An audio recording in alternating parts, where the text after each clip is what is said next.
আমাদের নবীর ইমিডিয়েট পূর্বে যেই নবী ছিলেন নামটা কি জানি, ঈসা রুহুল্লাহ। জকিগঞ্জে মাহফিল করতে ভয় লাগে। ফুলতলি সাবকিবলার এলাকা, কোরআন হাদিস শুনতে শুনতে মানুষরা, সাধারণ মানুষরাও তো আলেমের চেয়ে ভালো আলেম হয়ে গেছে।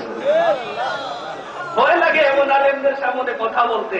তবে উলামায়ে কেরামরা যদি পাকেন একটু লক্ষ্য করবেন, আমরা সবাই জানি ঈসা রুহুল্লাহ তার প্রত্যেক দুআয় বলতেন, আল্লাহ আমাকে নবুয়তের দপ্তর থেকে পরিবর্তন করে উম্মতে মুহাম্মদীর ভিতরে দিয়ে দেন। এটা আমরা সবাই জানি না?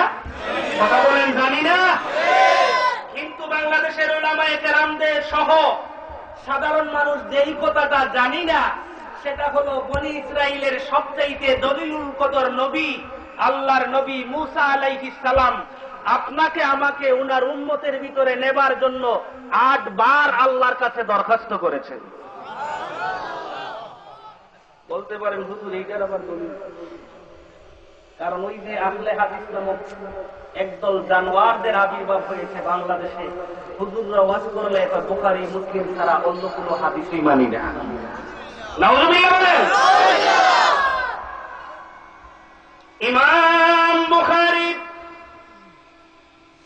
রাহমাতুল্লাহি তাআলা আলাইহি যাদের কাছ থেকে হাদিস সংগ্রহ করেছেন, রুবিয়াতুল বুখারীর মধ্যে অন্যতম একজন ইমাম হলেন আল্লামা মুকাতিল বিন সুলাইমান। জুড়ে বলুন সুবহানাল্লাহ। মুকাতিল বিন সুলাইমান বর্ণনা করেন, আল্লাহর নবী মুসা আলাইহিস সালাম প্রতিদিন ঘুম থেকে উঠে ওনার উপরে নাযিলকৃত আল্লাহর ঐশী কিতাব তাওরাত শরীফের তেলাওয়াত করতে। আমরাও করতাম না? ফজরের পরে আমাদের মুরব্বীরা কোরআন তেলাওয়াত করতো না? এখন আসে জকিগঞ্জ খালাইঘাটে থাকার কথা, তবে আমি ঢাকা শহরের কথা বলতেছি। সকাল 8টার আগে ঘুম থেকে কুত্তাও উঠে না। কোরআন তেলাওয়াত তো দূরের কথা, সকাল 8টার আগে কুকুরও ঘুম থেকে উঠে না। আর যারাও উঠে কোরআন তেলাওয়াতের সময় পায় না। ওই যে আল্লাহর গজব ডায়াবেটিসটা আসছে না, বড় লোকরা খায় আর ঘুমায়, পরিশ্রম নাই। আল্লাহ বেশি ওই যে কম দিনে বেশি খায়, ওদের হৃদয় বন্ধ করার জন্য একটা ব্যবস্থা করছে, নাম হলো ডায়াবেটিস। তো ডায়াবেটিসের ডাক্তারের কাছে গেলেই বলে, চাচা প্রতিদিন সকালে ঘুম থেকে উঠে 3 মাইল হাঁটতে হবে। কোনক্রমে ফজরের নামাজ পড়ে এই যে মুরব্বী চাচা হাঁটা শুরু করলো। কয় মাইল? 3 মাইল। এই 3 মাইল হাঁটতে হাঁটতে, বড় মেয়াদওয়ালা মানুষ, 3 মাইল হাঁটতে হাঁটতেই তো মোটামুটি 9টা হয়ে গেছে। অফিসে যাবে না কোরআন তেলাওয়াত করবে?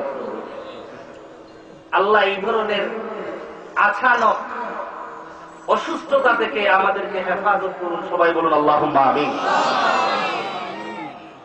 আল্লাহর নবী মুসা আলাইহিস সালাম তাওরাত কিতাব তেলাওয়াত করবেন। তাওরাত কিতাবের প্রথম পৃষ্ঠা উল্টালেন। প্রথম পৃষ্ঠা যখন তেলাওয়াত শুরু করলেন, প্রথম পৃষ্ঠায় উম্মতে মুহাম্মদীর মর্যাদা দেখতে পেলেন।